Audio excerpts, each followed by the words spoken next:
I'm a boxcar and a jug of wine. And a straight razor if you get too close to me. It was the late 1960s. While the world celebrated peace and love, a manipulative man used those same ideals to create a cult of violence. His name? Charles Manson. He was no religious leader, no prophet, and yet to his followers, he became both. How did a petty criminal transform lost souls into obedient killers? The answer lies in a twisted cocktail of brainwashing, apocalyptic delusions, and something even darker, the perversion of faith itself. This is the story of how a man with no God became one. After you knew what that had happened at Sharon Tate's, the most brutal murder that people were aware of. Not that there's not a lot of other brutality around, but this got attention. What'd you think? Well, I looked over in Vietnam and I said... No, what'd you think about Sharon Tate and her unborn baby? What did I think about it? Yeah. It's not my world. I don't live in that world. Well, so you didn't care? Care? Suppose What the technically... hell does that mean, care? Well, it means love. That means some Put sense me of... in solitary confinement, break my teeth out, break my ribs, brush me up, kick me down a hole, Right. and then come back and tell me about care. I don't know what care is, man. To understand how Charles Manson became one of history's most infamous criminals, we have to go back, way back.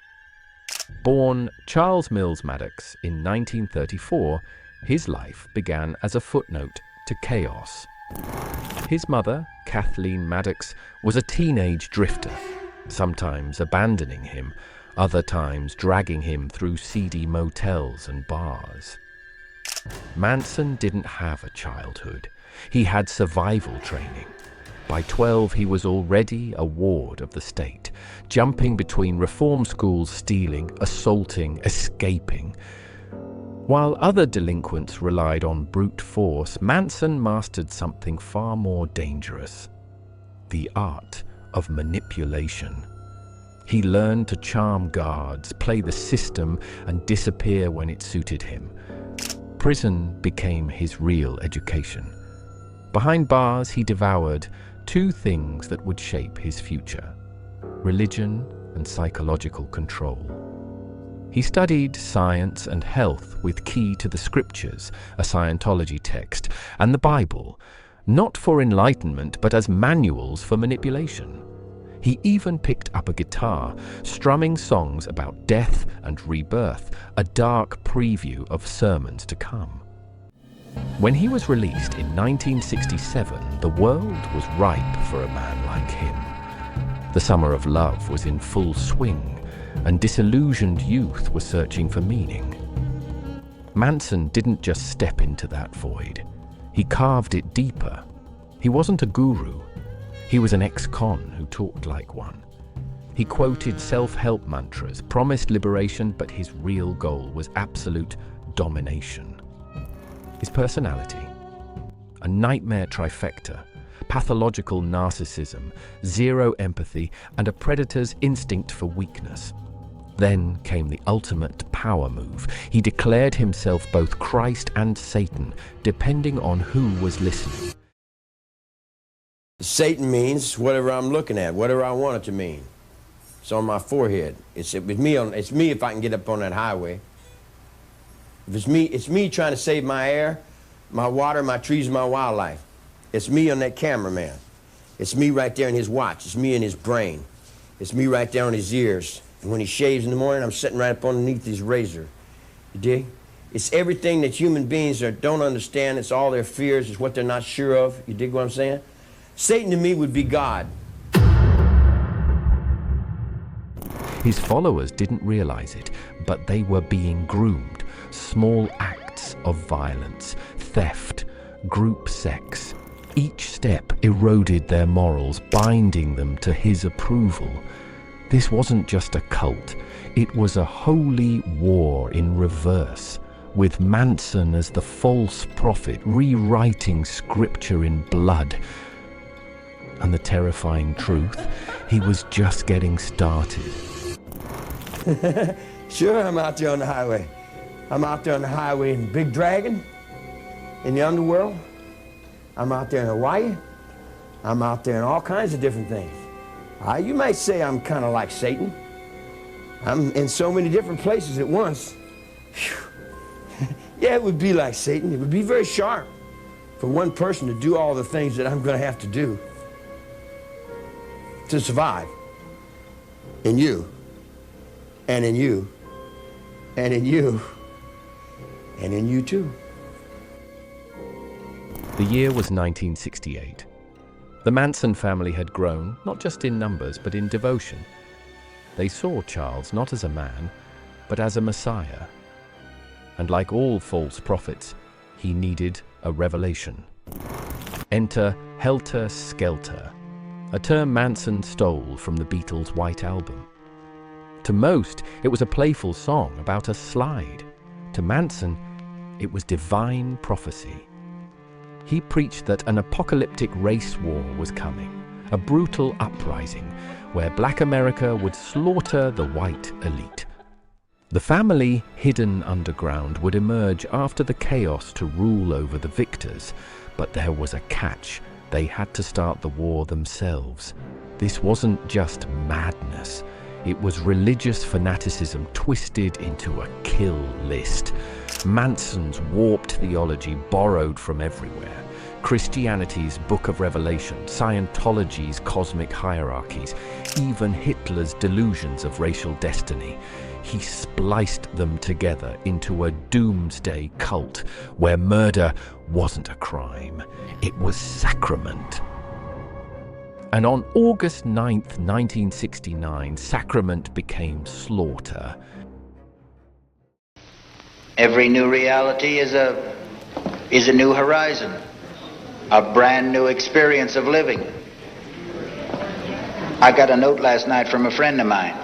He writes in this note that he's afraid of what he might have to do in order to save his reality, as I saved mine. You can't prove anything. There's nothing to prove. Every man judges himself. He knows what he is. You know what you are, as I know what I am. We all know what we are. Nobody can stand in judgment. They can play like they're standing in judgment. They can play like they stand in judgment and take you off and control the masses with your human body. And they can lock you up in penitentiaries and cages and put you on crosses as they did in the past. But it doesn't amount to anything. What they're doing is they're only persecuting a reflection of themselves. They're persecuting what they can't stand to look at in themselves. The truth. They can't stand to look at the truth in themselves. They persecute themselves. The Tate murders weren't random. They were ritualistic. When Manson's followers broke into 10,050 Cielo Drive, they didn't just kill, they performed. Sharon Tate, 8 months pregnant, begged for her unborn child's life. The response? Coldly. "Woman, I have no mercy for you." The word pig was smeared in blood on the door, a grotesque mockery of scripture, as if the murders were a sermon, and the house an altar. 2 nights later, it happened again. Leno and Rosemary LaBianca were butchered in their home. Their blood used to scrawl "death to pigs." And Helter Skelter, misspelled like a sick joke. Manson wasn't even there. He didn't need to be. His disciples killed in his name, believing each stab was a step toward salvation. This wasn't just violence. It was religious ecstasy turned inside out. When Manson finally stood trial in 1970, the world saw the truth. He was no prophet, just a small, snarling man with an X carved into his forehead. But the most chilling moment wasn't his rage, it was his followers' devotion. The girls in the courtroom laughed as victims' families wept. They carved X's into their own foreheads, chanting, "We love you, Charlie." Even in chains, Manson played the martyr. He quoted the Bible, ranted about persecution, and claimed the murders were "what you've done to me for 2,000 years. The jury didn't buy it. He was sentenced to death, later commuted to life. But the real verdict was this: Charles Manson wasn't a god. He was a parasite, feeding on faith until nothing holy remained. Decades later, Manson's shadow still lingers. Some still worship him. Online fanatics, true crime obsessives, even neo-Nazis who idolize his race war fantasies. His face is printed on t-shirts, his rants loop on YouTube. Why? Because evil, when dressed in prophecy, never really dies. Manson proved one terrible truth: religion can be the most dangerous weapon when placed in the wrong hands. He was something far worse, a man who used religion as a crowbar to pry open minds. He weaponized faith, turned love into loyalty, and made murder a form of prayer. In the end, Helter Skelter never came. But the nightmare he created, that was real. And the scariest part, there will always be another false prophet waiting in the shadows.